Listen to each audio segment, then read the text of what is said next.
The strange thing about smoking is that it's kinda wonderful, which sounds reckless to admit, but if we're going to discuss it honestly, we need to start from the truth.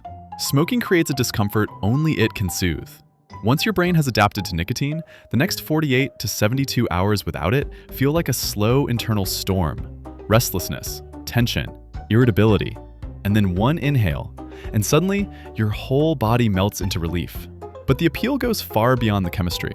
Smoking becomes a mental tool, a way to sharpen your focus at work, a socially acceptable excuse to step outside and breathe for a moment, a break from monotony, a suppressant for appetite, a softener of sadness, and an amplifier of joy. It's a ritual shared with others, a strange little community built around lighters and shared silence. Your lips, packed with nerve endings, get used to the feeling of holding something, and that small action becomes oddly comforting. Now that we've given smoking the honest introduction it rarely receives, let's metaphorically light a cigarette and explore why it feels so good and what exactly unfolds inside the body when you do. The best worst thing. A cigarette is essentially shredded tobacco blended with additives that help it burn evenly, alongside flavorings that soften the harshness of smoke. Let's imagine taking a drag. Most cigarette smoke is made of gases, carbon dioxide, water vapor, and dozens of others. But the crucial 5% consists of tiny particles known as tar, a sticky mixture loaded with carbon-rich fragments, nitrogen compounds, and of course, nicotine, the primary actor in this story. As the smoke travels inside you, billions of particles brush against everything they touch, coating your tongue, your throat, your windpipe. Your lungs, massive spongy organs, have their own cleaning system. Microscopic cells topped with hair-like cilia, floating in a layer of mucus designed to trap intruders and sweep them back out in coordinated waves. Tar sticks to this mucus, thickening it, turning it dark brown, and gradually freezing the cilia in place. Without their movement, particles slide deeper into the lungs, into the alveoli, tiny balloon-like sacs where oxygen enters the blood and carbon dioxide leaves it. It's here that nicotine finally escapes into your bloodstream, shooting upward to the brain so quickly that the rush feels instantaneous. The effects arrive fast and hard. If the brain were a massive control panel, nicotine would be the button that accidentally pushes all the switches at once. It triggers surges of hormones and neurotransmitters that ripple across the entire body. Adrenaline and cortisol increase your heart rate and heighten alertness. Dopamine floods your reward system, generating a warm calm and dampening your hunger. Beta endorphins mute pain and stress. All at once, nicotine wakes you up and calms you down, a paradox that feels amazing for a moment. Your senses sharpen, your thoughts align, your body relaxes, and the world feels a little bit easier. But this is where the trouble begins. The brain, desperate to maintain balance, immediately counters every effect nicotine produces. That resistance is harmless, until the nicotine wears off. Then you're left with all the counterforces and none of the nicotine, leaving your internal chemistry wildly off balance. The more often you smoke, the harder your body fights against nicotine's effects, which means you need more of it to feel normal. Eventually, smoking doesn't make you feel good, it simply stops you from feeling bad. If this were the full extent of smoking's impact, it might almost seem manageable. But nicotine never travels alone.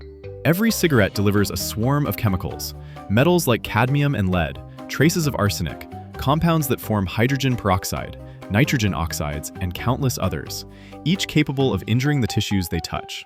Carbon monoxide slips into your bloodstream too, quietly occupying the space meant for oxygen, so your blood carries less of the one thing your cells desperately need. Meanwhile, the delicate machinery in your lungs struggles.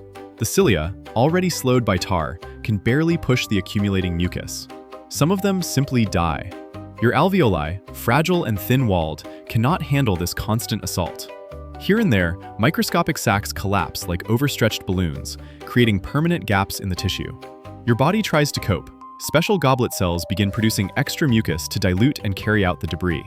But this only clogs your airways further, forcing you to cough violently to clear the thick, sticky mass. Your immune defenses rush into action. Macrophages, the cleanup crew of the lungs, begin devouring tar particles. Smokers accumulate far more of these cells because their lungs are chronically coated in pollution. But nicotine weakens them, making them sluggish, confused, less effective at destroying what they consume. Worse, in the process, they release potent chemicals that dissolve the surrounding lung tissue, leaving behind tiny wounds that gradually form stiff, inflexible scar tissue. And scars in your lungs mean less room for air and less freedom to breathe. Nicotine also alters your entire circulatory system. It speeds up your heartbeat while ordering your blood vessels to tighten. Toxic particles get trapped in these narrow passages, creating countless microtears along the inner walls. As the body repairs them, fibers and proteins leak into the wounds, forming irregular scars that narrow the vessels even more. Your heart is then forced to pump harder to move blood through these restricted pathways. Over time, this constant strain wears the heart down. Inside your skin, the chemicals in smoke activate enzymes that break apart collagen, the structural protein that keeps your face smooth and elastic. As collagen diminishes, skin begins to sag and wrinkle earlier than it should, aging you long before your time. But perhaps the most dangerous consequence lies in how smoking affects the immune system as a whole. Across your body, your defenses are triggered constantly, responding to thousands of minor injuries created by smoking. In their effort to repair the damage, they often harm healthy cells as well. Meanwhile, nicotine slows critical immune reactions, making it harder for your body to fight genuine threats like viruses, bacteria, or emerging cancer cells. It's a paradox. Your immune system is both overworked and underperforming. We could keep listing the consequences, but the pattern is clear.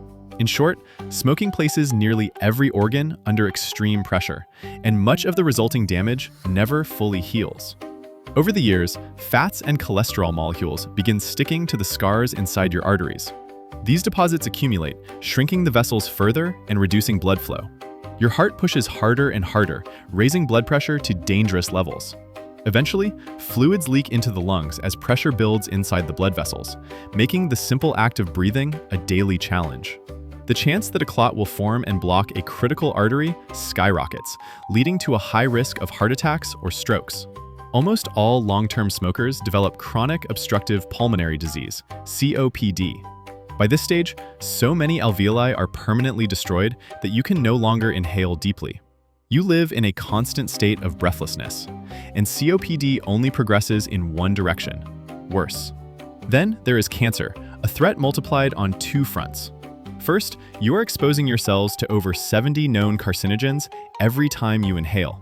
Second, the part of your immune system responsible for catching and eliminating cancer cells is weakened and slowed. This is why smokers face such high cancer rates, especially lung cancer, but not only. In the end, smoking stands out as one of the most harmful behaviors that remain completely legal.